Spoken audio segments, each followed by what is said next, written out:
À Roquemaure comme ailleurs, on boit parfois du vin de lune. Toute la poésie de cette expression cache une réalité plus triviale. La contrebande. Les vins de lune sont ces vins que l'on trafique, c'est-à-dire que l'on commercialise, la nuit, à l'abri des regards, parce qu'il est illégal de les vendre.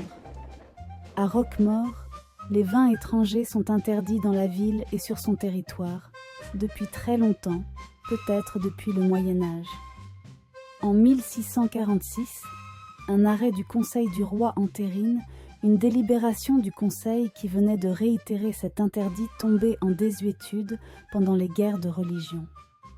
Cet interdit va perdurer jusqu'à la Révolution, alors même que Roquemaure vend son vin un peu partout, notamment à Avignon et Beaucaire.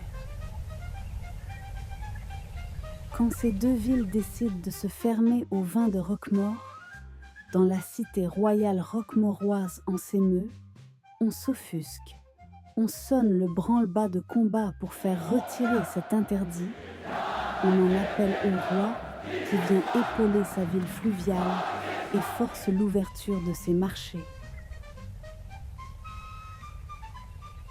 Ce monopole a pour but d'assurer un exutoire commercial au détail pour les producteurs locaux et empêcher que des petits malins ne fassent entrer du vin étranger pour le mélanger à des vins de Roquemaure et le vendre comme tel. Ce serait une fraude commerciale qui nuirait beaucoup à la réputation excellente des vins locaux. En août 1738, une barque transportant des dames Jeanne passe silencieusement au pied du château.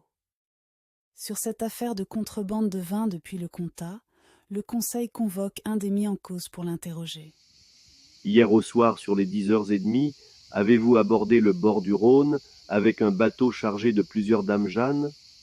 Le sieur premier consul ayant été averti, est-il venu et a-t-il trouvé 2 dames Jeanne débarquées qu'il arrêta sur le champ, et dans ce temps-là, le bateau qui était au bord chargé de plusieurs autres dames Jeanne, gagna-t-il le large? Y avait-il près des 2 dames Jeanne plusieurs bâtons de cornus, joints par des cordes, disposés de façon à porter les dames Jeanne? Y avait-il plusieurs femmes près de là? Après avoir entendu les parties et délibéré, le conseil de ville conclut qu'il s'agissait bien de vin de lune.